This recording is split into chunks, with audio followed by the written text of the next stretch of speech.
Design as an industry is going through a phase of change and innovation with increased consumer demand for preferred utility and comfort. Opportunities in design profession galore with hundreds of companies asking for young and skilled designers. In our special segment Designomics this week, Preeti Vyas talks to students of design and some heads of premier institutes to find out the changing face of design studies.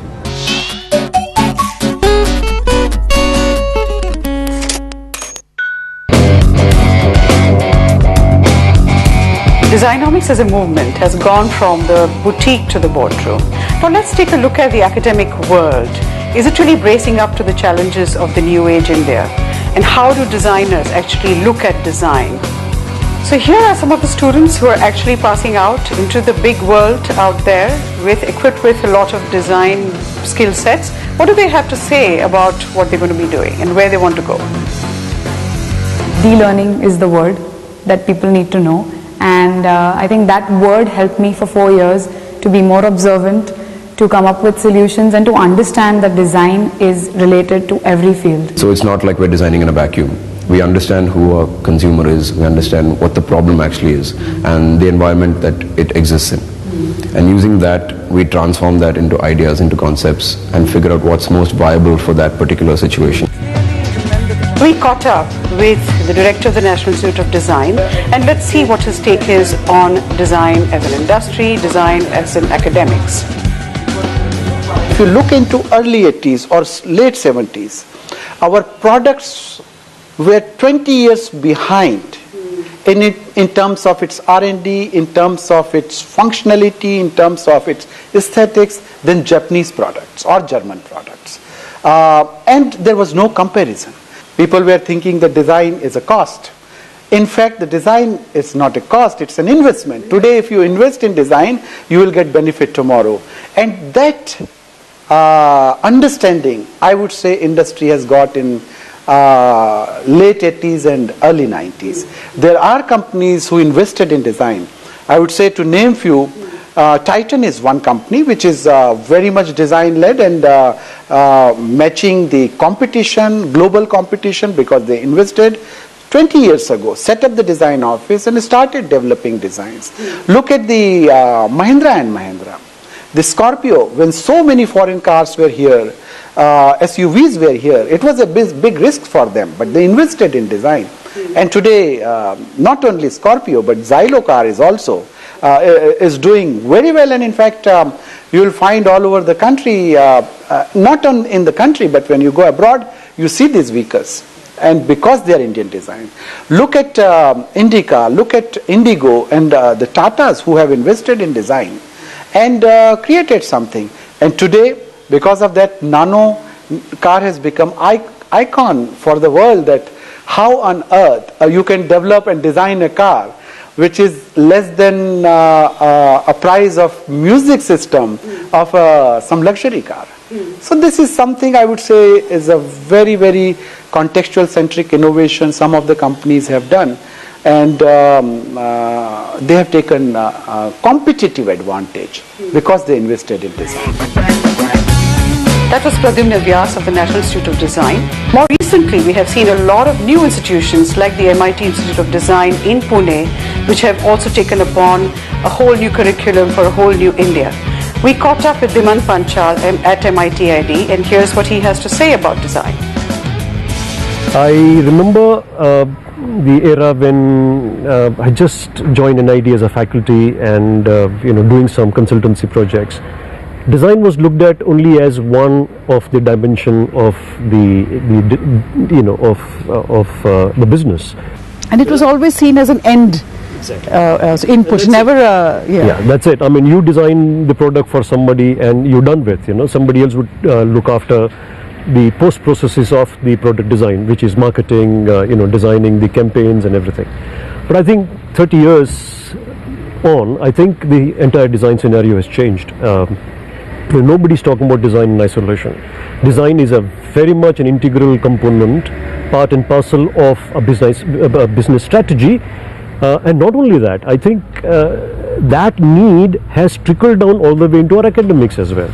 And that's fantastic that, not only our MNCs or actually businesses, I'm sure, not just multinationals, have realized it, but that academia has risen to the challenge, and that students and people like you are integrating courses which complement each other. My belief is that institutions and industry cannot survive in isolation. I think it's very important for the industry and the institutions, design institutions, must collaborate extensively wherever possible, irrespective of the size of the industry. Now, the reason I'm emphasizing this is we are also doing a lot of work not only for large-scale industries, but we're also doing work for tiny industry, small industry, micro industry, even cottage-level industry. And here's a take from some of the young blood of designers who've just entered into the institutions of design. What's their take on design? Starts as a profession and becomes a way of life. It gives vision to my ideas. It gives order to our art. Goes way beyond aesthetic. As you can see, design has become an extremely serious profession, and academia is matching up with the aspirations of the industry as well as of the students. That was a quick roundup for students of art, creativity and design. Time now to move into a short break, but don't go away. On the other side, we bring to you the global sea of mindshare worldwide.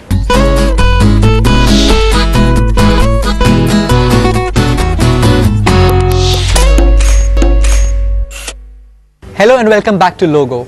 Mindshare is one of the biggest names in the field of advertising and marketing, working for the biggest brands including IBM, Nestle, Jaguar and Unilever. And the man behind Mindshare almost invented the business at a time when media buying and planning did not even exist. He started his career in 1979 with Everest and soon after was appointed CEO in 1997 of Mindshare.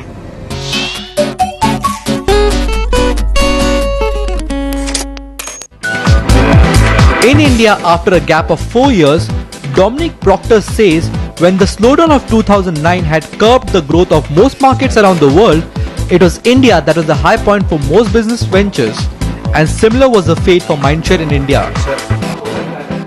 In terms of India focus, obviously you're visiting India after 4 years and you're telling me that you're coming back again next month. Yeah. What's the kind of focus Mindshare has with India specifically? Well, still growth. We think that the media market in India this year, 2011, will grow by probably around 25% on last year, which is extraordinary growth, really. The general economy is growing a bit slower than that, but the media market is growing very rapidly. So our agenda still is to grow with that market, both in terms of our overall scale in India, but also in the service offerings that we have within the company. Quaker Oats. While growth in India is promising, continuous innovation is need of the hour, says Dominic.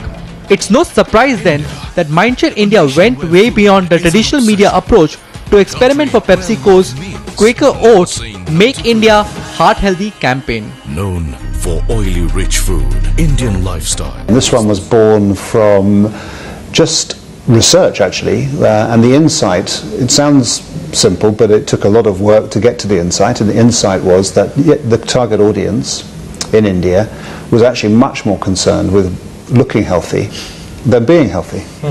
And so that was a kind of wake-up call, really. And so a lot of the, we got applications on mobile phones, we had digital platforms, we had phone-in programs, basically to get people to understand better their actual heart health, rather than whether they just looked good.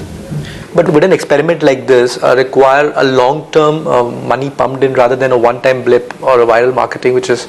No, I guess this one's a longer-term campaign. I mean, because it's clearly a long-term issue. It wasn't just a promotion in that sense. I think this is we now have a platform which could well work in the very long term. Yeah. Largest cause of and the media experiment for Quaker seems to have worked.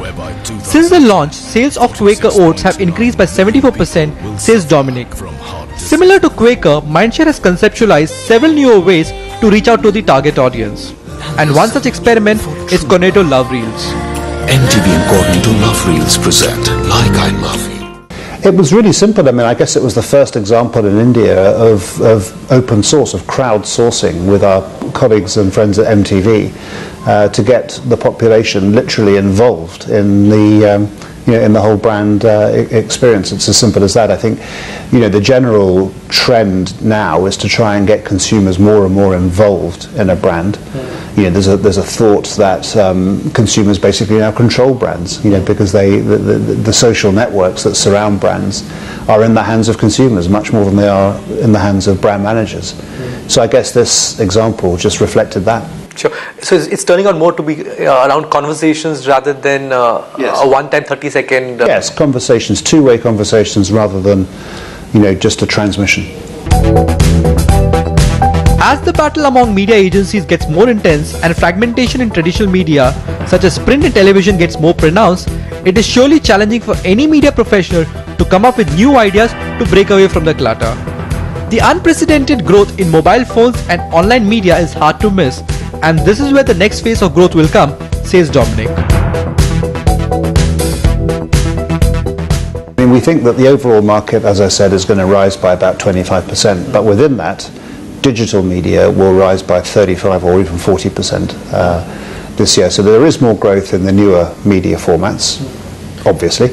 The challenge clearly is how you turn that growth into an advantage for the advertisers. How do advertisers exploit the new digital platforms, the new mobile platforms with all the smartphones coming into the market, for example? How do we make that available to advertisers? That's a big challenge. Sure. What do you think would be the next roadmap for a company like yours or groups like yours in terms of the media mix? Well, yeah, a good question. I guess the biggest challenge we have, our industry has, as well as my own company, our company, is really making sense of the new digital world out there.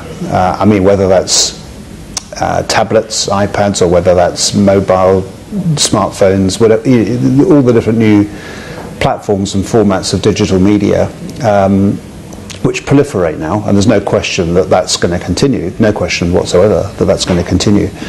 But there is a question about how we really capitalize on that on behalf of our clients. That I think is the single biggest challenge that we have. Innovation in the digital media is a space that brand needs to watch out for going forward. Moving on, the Mecca of Advertising Cannes 2011 recently announced the jury for the year, and we're delighted to see designer Ms. Preeti Vyas on the distinguished panel. That and the resurrection of brand Salman Khan with the new Mountain Dew ad. Cannes Lions 2011, the Mecca of global advertising, announced its final jury list this week. In a clear recognition of the growing creative strength of Indian advertising at the global level, as many as 11 Indians are a part of the final jury at the global advertising event. Some of the Indians on the jury include Malvika Mehra, Nandini Dias, Brian Tellis and Preeti Vyas, among others. This is the second time I'm going to Cannes. In 2006 I went to judge the print category. And even at that time, what I noticed was that India already has a presence. India has a certain amount of respect. People are looking to India and with fair amount of respect. And even at that time, I remember most of the shortlists, Indian work was always there. So it was really a moment of great pride. And of course, since 2006, things could have only become better. So my expectations are fairly high. 10,000 feet se jump to log mein aa gaya. Thumbs Up's loss is Mountain Dew's gain. Back in 2002, Salman Khan was dropped by Thumbs Up over his legal troubles. But the actor's fortunes have turned around following the unprecedented success of The Bung. It is also the first time that a brand ambassador has been appointed for PepsiCo's Mountain Dew brand. On that Dabang note, it's a wrap on Logo this week. Thank you so much for watching. If you've got any feedback for us, please write into us. Our Twitter and Facebook IDs are flashing on your screen. You can also mail us at logo@utvmoney.com. We would love to hear from you. Until next week, goodbye.